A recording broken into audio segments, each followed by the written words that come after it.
Okay. All right. Good morning. Good morning. Good morning. Sorry for the little delay.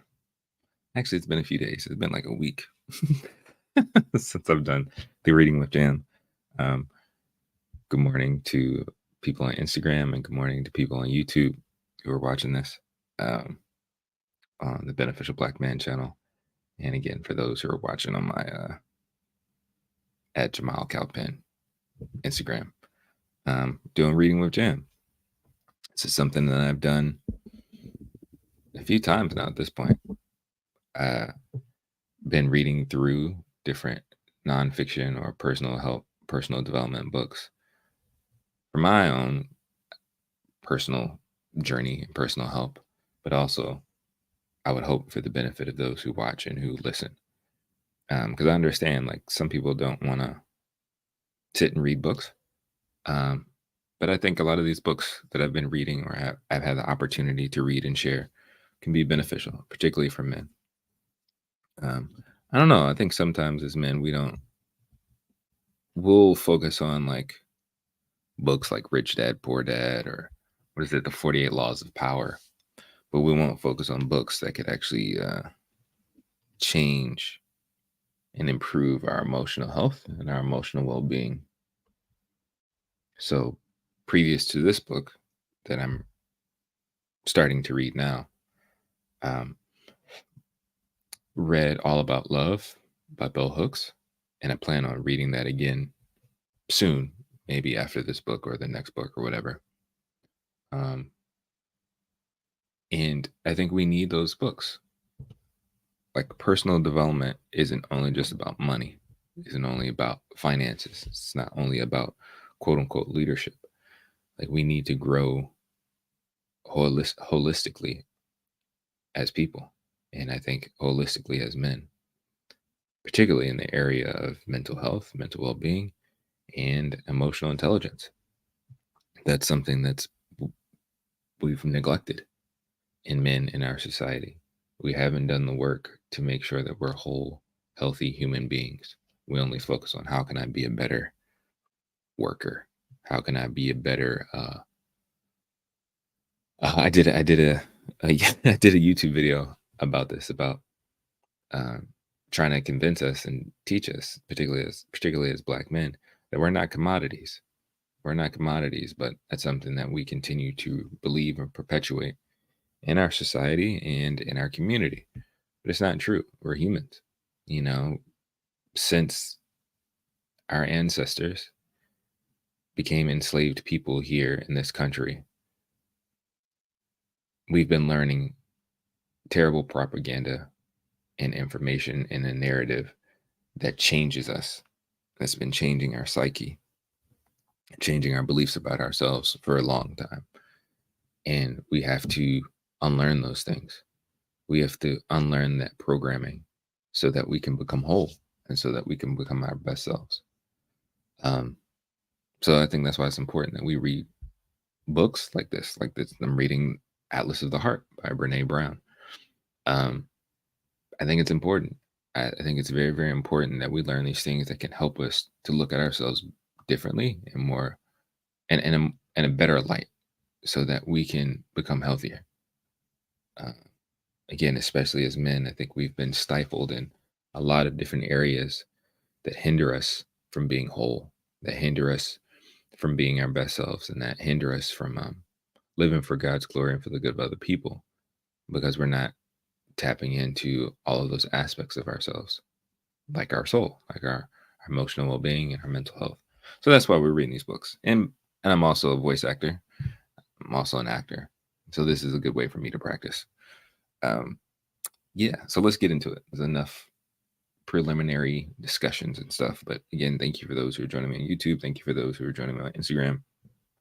For those who are on YouTube, I plan on getting the clips or the videos or the streams that I've done on Instagram and putting on YouTube at some point in time. So don't feel bad. But we are continuing to read Brene Brown's Atlas of the Heart. And I think we're still in chapter 1. But starting at the section entitled, and I'm reading on my Kindle, I'm starting on the section entitled Making Meaning. Oh, sorry. I got a clock. I'm gonna be reading forever. I guess I should. Hold on. I don't know if I don't know if my computer is making too much noise. Let me see if I can change that real quick.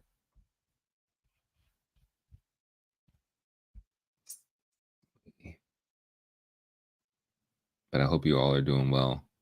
I hope your week. I hope you have a great start to your week. All right. Hope you have a great start to your week. Hope you had a safe weekend. Continue to pray for people because there's a lot going on. I was going to try to start listing all of the crazy stuff that's been happening, but just praying for well-being for everybody. Um, yeah. All right, let's get into it. Timer's on the clock. Let's go. Making meaning. Eduardo Bereket, a sociology professor at the University of Seville, says, as human beings, we can only experience life emotionally. My hope for this book is that together we can learn more about the emotions and experiences that define what it means to be human, including the language that allows us to make sense of what we experience. I want to open up that language portal so even more of us can step through it and find a universe of new choices and second chances. A universe where we can share the stories of our bravest and most heartbreaking moments with each other in a way that builds connection. I know these I know these universes of new choices and second chances exist because I've discovered them for myself. As I've researched and written about human emotion and experience, my family, including my parents, have cheered me on, read my work, and learned and leaned into learning. The process has been messy and imperfect, but it's been healing and powerful to be a part of a family that now has the language and skill to align the love we feel with the way we actually show up with each other. There are still tough times, and it's easy to default to the old ways, but we've seen what's possible and we're making progress. In the following chapters, we're going to explore 87 emotions and experiences that have been organized into groups. She said 87. I say I say emotions and experiences because some of these are not emotions. They're thoughts that lead to emotion. And if you've asked 10 emotion researchers which ones of these are emotions, you'd probably get 10 different answers. The NYU neuroscience professor Joseph Ladeau explains, it's been said that there are as many theories of emotions as there are emotion theorists. The matter is complex because human emotions and experiences are studied from the perspective of philosophy, sociology, psychology, neuroscience, medicine, and mental health, to name just a few disciplines. And research topics include studies of facial expression, physiology, brain imaging, genetics, personality traits, cross cultural analysis, and more. Some researchers place all emotions into one of two categories: low arousal and high arousal, while others like to label them positive and negative. The approaches to understanding emotion are nearly endless. When the author of a 2015 Atlantic article, Julie Beck, asked colleagues to define emotion, she got these varying responses: individual, specific reactions to experiences, sensitivity to events, your mind's reaction to experience, the description of intangible human feelings, the powerful internal sensations that color our every experience. In Beck's article, Alan Fridlund, these names, man, it's too early for this. Alan Fridlund, a social and clinical psychologist at the University of California, Santa Barbara, is quoted as saying, the only thing certain in the emotion field is that no one agrees on how to define emotion. While there are many disagreements about the nature of human emotions and experiences, scientific study has narrowed the gaps of what we know to be true. For example, when comparing two studies conducted 22 years apart, 1994 and 2016, that polled emotion research experts, Paul Ekman, a leading expert himself, concluded that these authorities have come much closer to agreement on many emotion topics. He states that the more recent survey found broad areas of agreement about the evidence for some of the major issues about the nature of emotion. For example, 80% of emotions pick up For example, 80% of emotions experts now agree that there are universal voice and facial expression signals that reflect our emotional experience. One area that remains under debate is how many human emotions and experiences exist. Ekman believes there is a clear evidence for 7 universal emotions, although he really talks about these as emotion families. He also believes that there are 10 additional emotions that are close to having sufficient evidence for being universal, and 11 more on which the jury is still out. Emotion researchers Alan Cohen and Dacher Keltner believe that at least 27 or 28 emotions are required to convey the range of human experience. 27 or 28. Interesting. All right. Based on my research on the importance of emotional nuance, I have chosen to take a broader approach. These nuances matter, particularly when we are trying to accurately convey our experiences to others. Therefore, the emotions and experiences categorized in this book span beyond what many researchers would call basic. The list of emotions and experiences that I present in this book first emerged from a content analysis of comments from an online course I was teaching that had several main sections on emotion and story. From 2013 to from 2013 to 2014, 66,625 participants were enrolled in the course, and there were more than 550,000 comments. The comments were the comments were de-identified, no names, and exported to spreadsheets. After going through the human subject's approval process, I analyzed the data using 2 questions. What are the emotions and experiences that emerge the most often? And which emotions and experiences do people struggle to name or label? This yielded approximately 150 emotions and experiences. From here, we invited a group of experienced therapists who work in diverse mental health settings to a focus group process that I led. The therapists' experience range from addiction and community mental health to college counseling to inpatient psychiatry and individual and group psychotherapy. We posted all 150 of the emotions and experiences on the walls of the room, and the clinicians were asked to physically tag them with red, yellow, or green stickers based on this criteria. In my experience working with clients, the ability to name this emotion or experience is essential to being able to process it in a productive and healing manner. Let me just say how much I love my job. This was such an amazing experience. Here's a picture of me with a therapist after we finished our group process. All right, let's see. Oh, this picture is not going to be good. But let's see. I don't think you're going to be able to see that. I don't see. That's the thing about Kindle. It's a great tool. Like I love my Kindle, but when it comes to images and stuff, it's not that great. So back row, left to right. We don't need that. They're just there. You know that they're okay. Emotion, emotions and experiences that received all green stickers were automatically included on the list. We debated and discussed the yellow and red stickers, and those were not included unless defining them offered clarity to the emotions and experiences that were marked green. Over a 3-year period, I worked closely with Dr. Rhonda Deering, our Senior Director of Research, reviewing close to 1,500 academic publications. As we started researching the emotions and experiences that made the list, there were times that we would add a word that was helpful to define for comparative reasons, especially if we have a tendency to confuse the words in question. For example, jealousy and envy. I couldn't have done this work without her. At first, the terms were in alphabetical order, but in 2020, our Summit College interns told us that learning about the emotions and experiences was most effective when the terms were in groups that highlighted the subtle and not so subtle differences between experiences.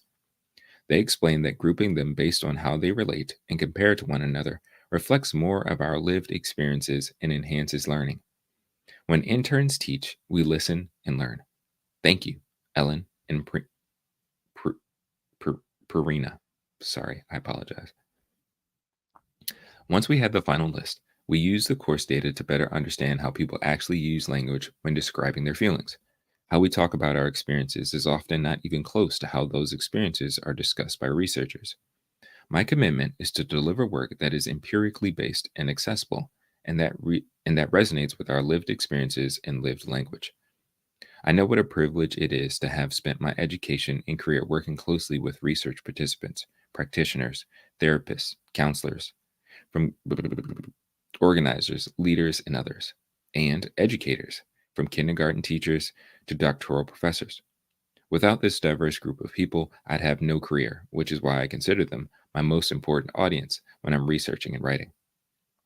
I figure that if these groups have the courage to share their experiences and stories with me, I'm going to do my best to present the research findings in ways that are meaningful for them in their work, including using accessible language and stories. Hey, what's going on, Dave? If the research practitioners, and educators don't get what I'm saying or find it irrelevant because of how it's presented, I failed. This is not the way I'm trained. There is absolutely no emphasis on accessibility in academia.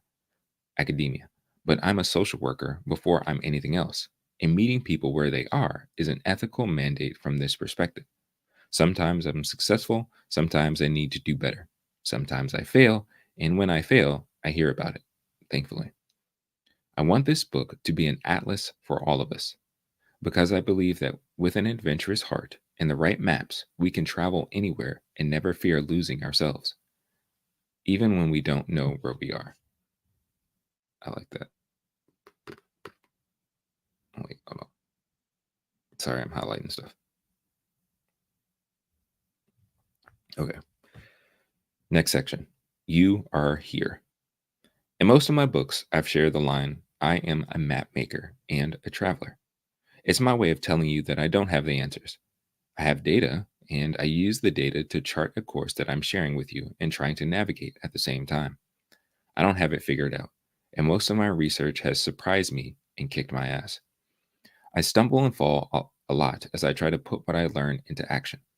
This book is no exception. I'm In the 3 years that we've been working on this research, I learned that I was misusing language and that I had a profound misunderstanding of several of these concepts. I also came across new research that shifted my thinking on emotions and how I'll talk about them in the future. This research also taught me that there are times when I can't even offer you a map. I simply don't have access to some of the places you've been and many of the places you'll need to go. This is one of those times. For this work, we are all the map makers and the travelers. When I settled on using a map metaphor for the book, the first person I called was Dr. Kirk Goldsberry, my friend and colleague at the University of Texas at Austin. Kirk is a map maker and a cartographer scholar. He knows and loves maps. He also knows and loves basketball. Realizing that the accuracy of his shots depend on his court position, he used his cartography skills to analyze and present spatial basketball data to readers in new ways. He was the vice president for strategic research for the San Antonio Spurs, the lead analyst for Team USA basketball, and a visiting researcher at the Harvard Institute of Quantitative Social Sciences. Kirk is best known for his sports writing, including his book, Sprawl Ball, a visual tour of the new era of the NBA. Kirk, Kirk explained that there are two ways to make a map: actual exploration to collect your own data, and using data provided by other people. Either way, maps are about layers. If you're using existing data, you might start with elevation, then use a different set of data to layer on roads, then perhaps use hydrography data to find the lakes, streams, and rivers, and so on. He helped me understand that while different maps may use different layers, the one thing that all maps do is provide readers with orientation. But map making is not as easy as simply stacking data on top of data. There's an art and science to how cartographers prioritize and integrate the data. And according to Kirk, 50 to 60% of the challenge of map making is labeling the map in a way that appropriately prioritizes the right information. He explained the interaction between the layers is the story of the map. It is the narrative structure of what we see when we read a map. The layers tell us the hierarchy of what's most important. When he said that, I could immediately picture, excuse me, When he said that, I could immediately picture a Texas state map on which Houston, Austin, Dallas, and San Antonio immediately grab your attention, and Luckenbach and Hondo require a solid squint and some finger tracing. The labeling tells me which cities are the biggest and where they are in relation to one another. Kirk told me maps are the most important documents in human history. They give us to they give us tools to store and exchange knowledge about space and place. I know I'm a map geek, but when he said that, I got goosebumps. We are meaning makers, and a sense of place is central to meaning making. Where am I? How did I get here from there? How do I get there from here? These questions are central to understanding the physical world, and they're central to understanding our internal worlds. Whether we're looking at a map of Texas or reflecting on a tough conversation with someone we love, we need landmarks to orient us, and we need language to label what we're experiencing. And, just like a map, the interaction between the layers of our emotions and experiences tell us our story. I'm going to label that. I'm going to highlight that. I mean, I like this analogy that she's sharing about using a map, which is giving background to Atlas of the Heart. But let's continue. But rather than elevation and roads and water, human emotions and experiences are layers of biology, biography, behavior, and backstory. Okay. As you as you make your way through this book, you'll see that in order to recognize, name, and make sense of our feelings and experiences, we have to 1. Understand how they show up in our bodies and why, biology. 2. Get curious about how our families and communities shape our beliefs about the connection between our feelings, thoughts, and behavior, biography. 3. Examine our go to behaviors. And 4. Recognize the context of what we're feeling or thinking. What brought this on? Backstory. These are the questions that help us make meaning of our lives. So often, we feel lost, adrift in our lives. Our first instinct is to look out into the distance to find the nearest shore. But that shore, that solid ground, is within us. The anchor we are searching for is connection, and it is internal. To form meaningful connections with others, we must first connect with ourselves. But to do either, we must first establish a common understanding of the language of emotion in human experience. Oh, wait, I'm highlighting some stuff. Sorry. Let's just highlight this whole thing. All right. Okay. Then there's a picture. Oh, okay. How much time we got? I'm gonna keep going. Okay. There's a picture of like a crossroads. I guess you got to choose whether you're going left or right. All right, we got a little bit of time. So, all right, this is what I'm gonna do. I want to keep reading, but I don't want to start this chapter and not give enough time to it. So I'm gonna let the remainder of the clock go out, and I'm gonna share my thoughts. So I'm excited. I'm excited to continue to read this book. Uh, I really, really like this analogy and this idea of pretty much having a map to yourself, a map to your internal self. So your mind, your heart, your soul, really. Again, I guess the title of the book, The Atlas of Your Heart, Atlas of the Heart. Um, and really just her even these last 4 questions, the 4 questions to kind of like identify the different feelings and experiences, but the layers, right? So you have the first one, understand how they show up in our bodies and why. There's a lot of things. Our body has a lot of reactions to emotions, to stress, to how we respond to our environment, stuff that happens in our life. For some people, when they feel angry or or they feel angry, they might feel it in their face or in their chest area. Or if they feel afraid, it might come up in a different way. Or our bodies respond, like when people feel stressed or anxious, they might, like scrunch up. That stuff is important. That stuff is important to know. Like there's mannerisms and behaviors that we do subconsciously and unconsciously that relate to what we're feeling and what we're experiencing. And some of those things uh, we've learned over time. Like I'm sure you probably have mannerisms and behaviors and habits that you do probably from your childhood that you don't even realize that you've been doing. Some people crack their knuckles a certain way, or they fidget in their seat, or they have like a shake or a stammer, or they like to tap on things. These are biological. These are things that happen. Understand how they show up in our bodies. And that's a connection there with our emotions, with our thoughts, our feelings and stuff, right? Then another layer, get curious about how our families and communities shape our beliefs about the connection between our feelings, thoughts, and behavior. Biography. So how has your story, your life story impacted where you are? Like that's important. That's so important. Hold on. Yeah, absolutely. Shout out to I'm sorry, I've got to get better at this. But shout out to Lotus Flower for sharing this. Good morning. I feel anxiety in my stomach. I feel like not releasing can turn into further problems. It's true. It's true. Like we carry these things in our body. But again, specifically for this channel for men or whatever, but we carry these things, we don't pay attention to them. We're taught not to pay attention to them. We're taught to ignore them, to press through them, like push past it. Whatever you're feeling, just whatever. Like either uh we're gonna completely ignore it or we're gonna cover it with some vices or whatever else. Like that's not good. But this is a layer to the map of ourselves we need to pay attention to. We got the biology, we got the biography. And there are things that we pick up from our family that we don't even, if we're not paying attention to it, we don't even realize.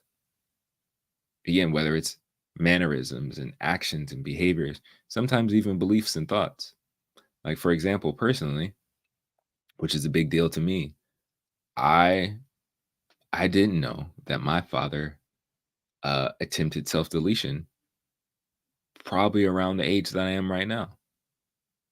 Never knew that until he told me as an adult, like, and I personally have attempted it twice in my in my life. But those are aspects of your biography, aspects of your history, aspects of your life that you need to be aware of. Because as you're traveling and exploring the maps of your heart and exploring this life, you need to know where you may have been before. Whether it wasn't you, but because of your ancestors, you've been there before. You've been there. You've wrestled with anger. You've wrestled with addiction. You've wrestled with depression. You've wrestled with these things before. It may not have been you, but it was the ancestor that's in you. Whether it's your parents, your grandparents, your great grandparents, all of that stuff is layered in there. But if we don't take the time to explore it, if we don't take the time to acknowledge that, like, yo, there's all this stuff that sometimes people call it, for people who are spiritual or maybe like Christian excuse me, Christians talk about like generational curses. There could be generational curses, generational blessings. There's just stuff that happens to us that if we don't know, it can reoccur and show up again in our lives. Yeah, yeah, absolutely. Thank you, Lotus, for that. Wow, because those generational curses become DNA. It's true. It's true. Like it's true. And then more specifically for us as Black people, like we've been here for, I'm sorry, I'm not trying to laugh because this I'm not laughing because it's not serious. But we've been here for centuries and our ancestors have experienced so much, generation after generation after generation after generation. Can you imagine all of the layers of uncharted territory, uncharted mapping that exists within us? So even if we've only recently started defining and labeling generations. So I'm a millennial generation, Gen X, baby boomer, silent generation, greatest generation, so on and so forth. And every generation has its own thing, and it gets passed down to the next generation, whether that's biologically, we talk about biology, stuff that you get from your mom or dad, whatever. Then biography, there's thoughts and beliefs that then shape our community, shape our society. That stuff gets passed down. And then the next three layers or next two layers, she mentions examine our go-to behaviors. So the things that we just naturally do, um, and recognize the context of what we're feeling or thinking, our backstory. So you have all of these layers, all of these things here, and we are encouraged, again, sadly, as men, we are encouraged to not even pay attention to this stuff. Don't pay attention to your that's feminine. That's don't do that. Don't do that. Don't pay attention to your emotions. Be stoic. Just keep working. Forget it. Like that's not important. Don't worry about your mental health. Don't worry about your emotional well-being. Don't pay attention to that. It is, that's so much like there's so many layers there. There's so many layers there that we are just trying to like chop off because we want to be logical and not be emotional. I heard it recently. Julian Gordon kind of broke this down, and he talked about the difference, the like almost the computation power, the computing power of the conscious mind and the subconscious mind. I don't remember the exact numbers, but for the sake of the numbers that I'm making up right now, the conscious mind can only do like 14 bits of processing a second, right? While the subconscious mind does like 14 million processing per second, right? So the conscious mind, which some people would like to think and label as logic, then the subconscious mind is more of the emotional feeling side. And you are telling me that for me to be the best man that I can be, I have to solely focus on being logical. You are telling me the best way for me to embrace my humanity and to serve my community and to live this life the best I'm supposed to. I need to focus all of my energy and depend solely on the 14 bits. I should let me see if I can find this real quick. What processing of subconscious mind and subconscious. See if I can find this. Oh.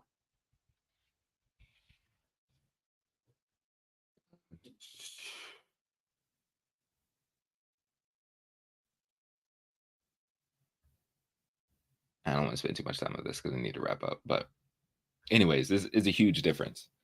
But we'll use video games, right? We'll say the conscious mind. We'll say the conscious mind is like Atari, which is I don't even know if Atari was 8-bit. You know what I'm saying? Like Sega was 16-bit, Nintendo 64 is 64-bit, and now we're at 4K video games. That stuff that can happen on your I'm using my cell phone, but all this processing power on your cell phone. But you're telling me that as a man, to be the best man that I can be, to be a manly man, to be a masculine man, I don't depend on emotions because emotions are feminine. That's your misogyny showing up. Like all of that stuff. You want me to live my life looking and experiencing life through an Atari glass when there's 4K definition of experiences out there for me. That's God given. I'm supposed to have both. I'm supposed to have logic and emotion. I'm supposed to have this lower resolution and this higher resolution experience. But you're telling me that to be a man, to be a real man, I'm only supposed to focus on logic? Ah, okay. If that's what I'm sorry. There ain't no way. There ain't no way. You're these beliefs are limiting our experience. These beliefs limit us from being whole and happy and healthy for ourselves. And so, yeah, I'm excited to continue to read this book and to read other books that help me and help us to tap into those things to better understand ourselves. Like I really, really like this analogy that she's giving about the maps. You know, it's important. It's important. But okay, I think I'm done for today. I've been talking long enough. Um, Again, we are reading Atlas of the Heart by Brene Brown. Thank you all for joining me. Thank you for those on YouTube. Shout out to Lotus Flower and Level Up Single Mom. Level Up, yeah, Level Up Single Mom. Thank you, appreciate it. Shout out to Damien for joining me and Mr. Mabry on Instagram. I appreciate you all. I will. The plan is to do this every weekday. We'll say that. I'm going to leave space for the weekend for stuff, but every weekday to read and share what's going on in this book. Because again, selfishly, I'm reading this for myself, but reading this for myself, and I'm also trying to practice my voiceover, voice acting, narration, all that stuff. But I also want to share these things with you all because I think it would be beneficial. But I hope you all enjoy your day, and I will talk to y'all later. Peace. Now, let me see if I can turn these off at the same time. See you guys.